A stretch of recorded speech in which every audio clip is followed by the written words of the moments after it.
Now, Commitment 2020, questions for the candidates. We asked the candidates for the 6th Congressional District, what should the House be doing right now to prepare for a COVID-19 surge or for the next pandemic? The House has done its work because we have passed the HEROES Act. We passed that back in May.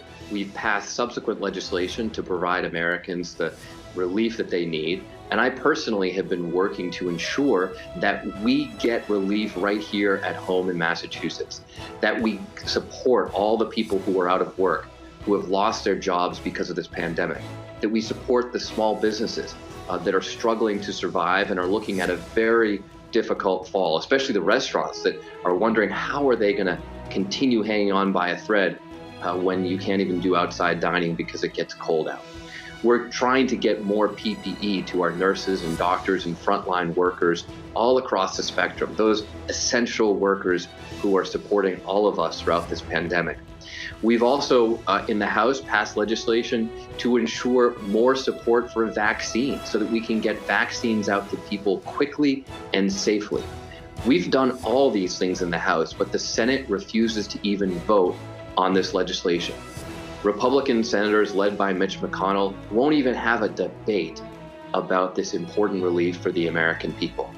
So we're going to continue fighting in the House, but the American people need to know that the roadblock to progress is the Republicans in the Senate and a president who, in one tweet after the next, goes back and forth between saying there will be no relief and maybe there will be some, but it depends on what Mitch McConnell is going to do.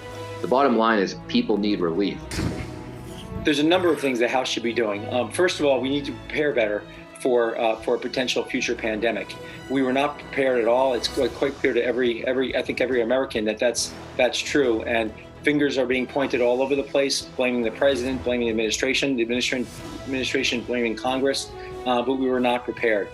I believe that we also need to have something in place that is smarter. Right now, the WHO is coming out finally and saying, wait a minute, shutdowns may not be the best thing to do. In fact, they may be the worst thing to do, the last resort, because things like your economy actually do matter. And it does cost lives and people lose their jobs and businesses. They're talking about famine in the world and childhood malnutrition going up by double in the next year because of the shutdowns. So, there was a lot of bad decisions made because we were not prepared, and we need to be prepared with everything from having medical supplies produced in America instead of overseas in communist China. We need to be better prepared with things like ventilators and hospital beds and plans for pandemics.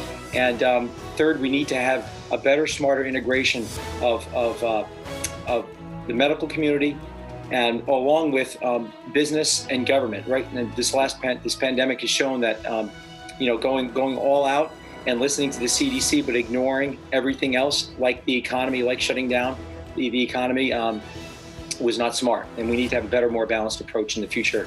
And the House needs to be smart and pass laws to be prepared for the next one. Check out the Commitment 2020 section of the WCVB app or WCVB.com for election news and voter resources.